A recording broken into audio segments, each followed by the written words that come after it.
بسم الله والصلاة والسلام على رسول الله. مرحبا بكم أخواتي في قناة مروة ديزاد. هذا القناة الجديدة اللي دايما تطلع لكم بوصفات مالحة وحلوة بكل تفاصيلها مع كل أسرار نجاحها بمقادير جد مضبوطة. قناة مروة ديزاد اللي دايما تركز على المبتدئات الجديدات اللي يحبوا يتعلموا ويدخلوا لأول مرة المطبخ وينجحوا في الوصفات. نقولهم أكيد رايحين تلقاو كامل أسرار نجاح الوصفات بكل أسرار نجاحها بمقادير مضبوطة في قناة مروة ديزاد. فقط أخواتي ادعموني واشتركوا في القناة، يعني اللي ما زالت ما اشتركتش في القناة توقف لا فيديو في هذه اللحظة، تشترك في القناة وتفعل الجرس على الكل حتى يصلكم كل جديد. قناة مروة ديزاد ما تنسونيش بجام كومنتار مشجع وتبارطاجيو الفيديوهات. وكما شفتوا الوصفة نتاع اليوم وصفة كنيدلات زمان راح نخدموهم بمقادير مضبوطة مع كل أسرار نجاحهم. هاد الكنيدلات بواحد العجينة تجي ما شاء الله، راح نعطيها لكم بكل تفاصيلها مع كل أسرار نجاحها. وكما تعرفوا البنات، بالنسبة للعجينة أول حاجة نبداو بها، عندي ربع كيسان فرينة، عندي 500 غرام فرينة. بالنسبة للأخوات اللي عندهم الميزان، اللي ما عندهمش الميزان حبيت نكيلهم بالكاس. 500 غرام فرينة تعطينا ربع كيسان من هاد النوعية نتاع الكؤوس. ربع كيسان، هذا الكاس اللي دايما نعبروا به في وصفاتنا، هذا الكاس الثالث، ونزيدو نضيفو الكاس الرابع. واللي عندهم الميزان يوزنوا 500 غرام فرينة. هنايا هذا الكاس الرابع نضيفو كرصة نتاع الملح، ضروري في العجينة نضيفو كرصة نتاع الملح. نزيدو نضيفو مغرفة صغيرة مملوءة فاني باش نكهو العجينة نتاعنا يا البنات. وبلا ما ننساو مغرفة كبيرة سكر كلاص او سكر ناعم. كما تعرفوا انه الكنيدلات ما نعسلوهمش كيما الدزيريات، وبما اني ما نعسلش الكنيدلات ما يتعسلوش، حطيت لهم مغرفة كبيرة مملوءة سكر ناعم هكذا باش تجي الحلاوة نتاعهم مضبوطة. هنايا نزيد نضيف بالنسبه لدام نفس الكاس اللي عبرت به الفارينه، هو نفس الكاس اللي نعبروا به لدام. عندي كاس مملوء سمن دايبه وبارده. بالنسبه للوصفات التقليديه انا نفضل نخدمها بالسمن ماشي بالمارغرين، ولكم الاختيار، لكن بنتهم انهم يتخدموا بالسمن يجيو بزاف بنان. حطيت كاس مملوء مارغرين دايبه وبارده. نبقى نبسس البنات، ما تتخلعوش، يعني تبان لكم راهي مبسه بزاف لكن تجي العجينه يعني ناجحه 100%. جربوها وما تخافوش. نحاول نبسس حتى يدخل لي دم في كامل المسامات نتاع الفرينه. ونبداو بالنسبه باش نلموا العجينه، عندي ما الزهر والماء. كيما راكم تشوفوا حكمت القرعه نتاع ما الزهر وبديت نرش، مره نرش ما الزهر ومره نرش بالماء غير بالعقل، ونحاول نلم باطراف الاصابع كيما راكم تشوفوا، يعني ما نعجنش. ونزيد نضيف يا البنات المره الثانيه، مره نضيف ما الزهر ومره نضيف الماء، ونبقى نحاول نلم، يعني حتى لو كان تبان العجينه نتاعكم راهي مطلوقه ما تخافوهاش لانها رايحه تنشف وتعطيكم القوام المطلوب. انا بقيت نضيف 4 مرات، هذه المره الثالثه، مره نضيف ما الزهر ومره نزيد نرش الماء كما راكم تشوفوا يعني. والفيديو راهو يعبر على نفسه. شوفوا العجينه تاعي رغم انها تبان مطلوقه لكن زيت ضفت لها، يعني رشيت 4 مرات ما الزهر و4 مرات رشيت الماء. وهنايا راح ما زلت نزيد نضيف نزيد نرش ما الزهر ونزيد نرش الماء حتى نتحصلوا على القوام المطلوب. هذه المره الرابعه نزيد نرش غير بالعقل، نرش ما الزهر ونزيد نرش الماء، ونبقى نلم في العجينه تاعي حتى نتحصلوا على القوام المطلوب اللي رايحه نوريه لكم. وكاين بعض المقاطع ما نحبش نحذفهم، يعني نخليهم طوال هكذا باش البنات اللي يحبوا يجربوا ويتعلموا يلقاو كامل الاجوبه على الاسئله ديالهم، يعني وما يحتاروش هكذا باش ينجحوا في الوصفه. هذا هو القوام اللي لازم نتوصلوا له في الاخير.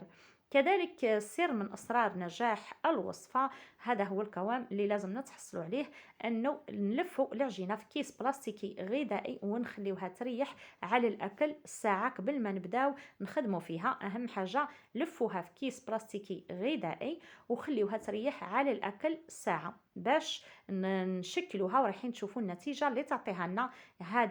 هذا هو القوام اللي لازم توصلوا له في الاخير. نغلفها مليح بكيس بلاستيكي ونخليها تريح. وهنايا بعد ما ريحت العجينه تاعي ساعه كامله، هادو هما لي مول اللي راح نشكل فيهم الكنيدلات. هذا الطابع نتاع الصابلي اللي راح نطبع به الحلوه نتاعي. هنايا نبدا نحي كميه قليله من العجين ونلف اللي بكات لي في كيس بلاستيكي باش ما تنشفش العجينه تاعي. شوفوا البنات، نحاولوا ندلكوها هنايا باليد فقط بهذه الطريقه. وكيما شفتوا يا البنات، العجينه تاعي ما تحتاجش اني نرش سطح العمل بالفرينه لانها عجينه ناجحه 100%، ما تلسكش. شوفوا حتى لو كان نقلبها 100 مره يعني ما راحش تحتاج انك ترشي سطح العمل بالفرينه لانها عجينه ناجحه 100%. شوفوا والصوره راهي امامكم. بالنسبه للحله نتاع العجينه لازم تكون ركيكه. هنايا راح نعطي لكم طريقه او سر من اسرار كذلك العمل. هنايا طبعوا بهذا الطابع نتاع الصابلي. وبالنسبه لهاد الحواف دايما زيدوا نلموهم ونخليهم يريحوا ومن بعد نزيدوا نحلوهم. بالنسبه ليا هنايا حليتهم ركاك، لكن راح نزيد نركف السمك ديالهم بالحلال بهذا الشكل باش يعطيو لي النتيجه المطلوبه، لانه العجينه لازم تكون رقيقه، يعني ماشي رقيقه شفافه خلاص، لكن رقيقه ما لازمش تكون خشينه. ونحطها في المول نتاعي، لي مول ديالي موالفه نطيب فيهم، ما نحتاج باش ندهنهم. وكيما راكم تشوفوا هادو هما لي مول اللي نحضروا فيهم. اهم حاجه يا البنات راح نوري لكم لي مول اللي يخدموا فيه من الجزيريات يجيو عراض، ماشي نفسهم لي مول نتاع الكنيدلات كيما راكم تشوفوا يجيو يعني ضيقين. ونحاول يعني نضغط بالاصبع كيما راكم تشوفوا باش نخرج كامل الهواء بين العجينه والمول، ونضغط على كامل الحواف او الاحرف نتاع المول ديالي بصبعي كيما شفتوا كيما راني نخدم. نضغط مليح والعجينه الزايده نحيها ونتحصل على هاد النتيجه. وراح نزيد نخدم حبه ثانيه معكم باش هكذا تفهموا مليح. اهم حاجه اضغطوا في السطح مليح وعلى الاطراف كذلك. شوفوا البنات، هاد الكنيدلات يختلفوا على اللي يحضروهم في بعض الولايات خصوصا في الوسط اللي يشكلوهم مباشرة، يعني يحطوا الحشو في العجينة ويشكلوهم بالكوردون. هذه يختلفوا، هادو نحضروهم في هاد ليمول ويجيو بزاف بزاف بنان. فقط تبعوا كامل التفاصيل كامل الأسرار ورايحين تنجحوا في الوصفة. شوفوا البنات، بعد ما زيد حليت العجينة شوفوا كيفاش راني نخدم بالاصبع. نحاول ندخل العجينه في كامل الاحرف نتاع هذا المول. شوفوا نضغط مليح، لازم نضغطه مليح ونركز كذلك بصبعي، يعني نضغط في السطح نتاع المول باش الهواء يخرج من العجينه بين العجينه والمول ديالي. وفي الاخير نحيو العجينه الزايده. ان شاء الله تكونوا فهمتوني، يعني الصوره راهي واضحه ويعني بلا ما نهضر. هادو هما يا البنات هاد لي مول نحضروا فيهم وصفه الدزيريات اللي نعسلوهم.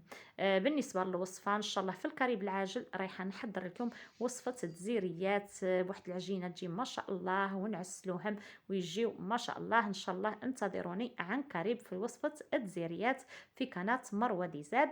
نكمل كامل الكميه. بالنسبه لهاد لي مول انا عندي 20 حبه نتاع ليمون هادو، رايحه نحضر نعمر 20 هاد ليمون نكملهم كامل. ومن بعد نحضر الحشوه نطيبهم ومن بعد نديمو ليهم ونزيد نكمل كامل العجينه اللي عندي، لاني في الاخير رايحه نحسب شحال من حبه خرجت لي 500 غرام نتاع الفرينه. نكمل بنفس الطريقه.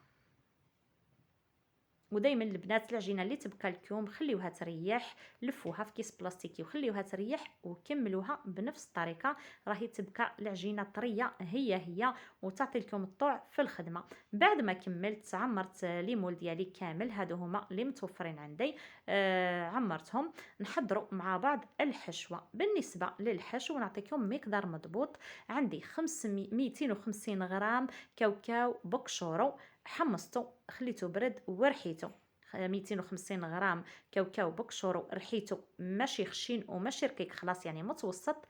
ضفت لهم 200 غرام سكر، 250 غرام عفوا كاوكاو بقشورو مرحي، ضفت له 200 غرام سكر، ضفت له مغرفه صغيره فاني باش ننكه. نخلط كامل هذه المكونات ان شاء الله تفهموني، ونزيد نضيف لهم مبشور حبه كارس، نضيف له مبشور حبه كارس. نخلطوا كامل هاد النواشف مع بعض، ومن بعد رايحين نخليوه بجانب ونبداو نحضروا في البيض. بالنسبه للبيض انتبهوا مليح يا البنات، عندي تلت بياض بيض، رايحه نفصل الصفار على البياض، تلت بياض بيض رايحه نفصل الصفار على البياض، لان رايحين نستعملوا البياض فقط. وهذا الوصفه ما تحتاجش للخميره الكيميائيه في الحشو ديالها، رايحه تطلع وتخمر بياض البيض فقط. على هذا انتبهوا الكامل الاسرار نجاح الوصفه باش تنجحوا فيها. نفصل 3 بيضات، نفصلوا الصفار على البياض لاني راح نستعمل البياض. بالنسبه للحجم نتاع الحبات نتاع البيض نتاعي راهم متوسط، ماشي صغار وماشي كبار. عندي هنايا 3 بياض بيض، نضيف لهم كرصه نتاع الملح ونطلعهم بالباطور حتى نتحصلوا على رغوه كثيفه. نجيب الباطور نتاعي، نضيف كرصه نتاع الملح ونبدا نطلع حتى نتحصلوا على رغوه كثيفه. ان شاء الله تكونوا فهمتوني بالنسبه لتحضير الحشو. وهنايا بديت بثلث بياض بيض، ونخلط ونشوف اذا نزيد بياض البيض ولا لا. على هذا انتبهوا لانه الحجم نتاع البيض راح يختلف اذا كان البيض صغير ولا كبير. وهنايا كما راكم تشوفوا بعد ما ضفت كرصه نتاع الملح جبت الباطور نتاعي ونخلط حتى نتحصلوا عفوا على بياض بيض كثيف. هذا هو القوام اللي لازم نتحصلوا عليه. وهنايا راح نفرغ عليه النواشف نتاع الكاوكاو، 250 غرام كاوكاو محمص ومرحي بقشورو، مع 200 غرام نتاع السكر، مع مغرفه صغيره فاني، مع مبشور حبه كارس، ونخلط غير بالعقل باش ما يتكسرش بياض البيض نتاعنا، لانه هو اللي رايح يطلع لنا الحلوه نتاعنا كما شفتوها في الصوره في بدايه الفيديو. وهنايا راح نشوف اذا كان نزيد حبه نتاع بياض البيض ولا لا. هنايا يعني الخليط نتاعي راهو متماسك بزاف، راح نزيد له حبه نتاع بياض البيض، وراح نوريكم الطريقه. يعني حطوا غير بالعقل وشوفوا عينكم ميزانكم. هنايا اذا كانوا طبعا حبات البيض نتاعكم كبار في الحجم ديالهم، اكيد راحين تكتفيو بثلاثه نتاع بياض البيض فقط. بما انه بياض الحبات نتاع البيض نتاعي متوسطين، هنايا نزيد نجيب، شوفوا القوام نتاع ديالي، هنايا راح نزيد نجيب حبه نتاع البيض، نفصل الصفار على البياض، ونجيب الباطور نتاعي نزيد نطلع هاد البياض، بياض البيض، ونضيفه للخليط. يعني ما كانش ما اسهل. شوفوا الطريقه. هنايا راح بعد ما ضربت بياض البيض ديالي نزيد نضيفه على الخليط فقط. ان شاء الله الوصفه تنال اعجابكم مشتركاتي، وازدعموني بجام كومنتار مشجع. هنايا نفرغ حبه نتاع بياض البيض على الخليط ونزيد نخلط. في هذا الوقت يا البنات شعلت الفرن تاعي على 180 درجه في الرف الوسطاني، 180 درجه راهو يسخن. ونبدا نجيب الليمول ديالي اللي فيه العجينه، ونبدا هذا هو القوام اللي لازم تتحصلوا عليه.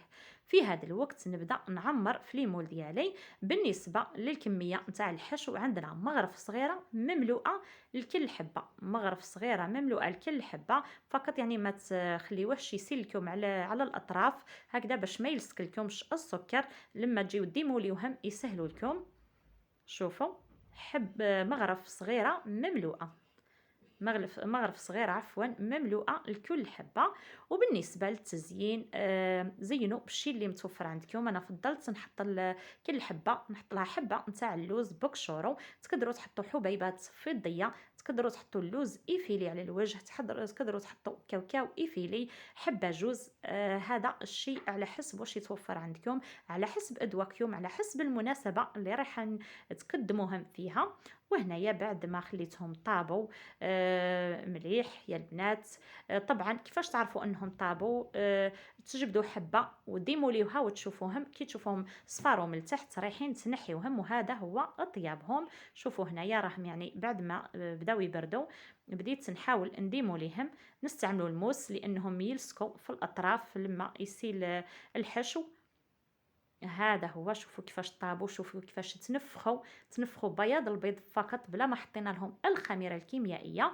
وبالنسبه ل 200 ل 500 غرام نتاع الفرينه او ربع كؤوس خرجت لي 60 حبه، 60 حبه نتاع الكنيدلات. بالنسبه للحشو زيدت خدمت للمره الثانيه، زيد خدمت نفس الشيء 250 غرام كاوكاو مرحي بقشورو. يعني الكميه دات لي 500 غرام نتاع الكاوكاو، و 500 غرام فرينه تدي لنا 500 غرام نتاع الكاوكاو، يعني نتاع الحشو. يعني الحشو حضرت على 2 مرات، وهذه هي النتيجه النهائيه. 60 حبه، كميه كبيره بزاف، حلوه نتاع زمان بزاف، بنينه ما نعسلوهاش، تبقى لعده اسابيع هي. نتمنى تجربوا الوصفه وتنال اعجابكم.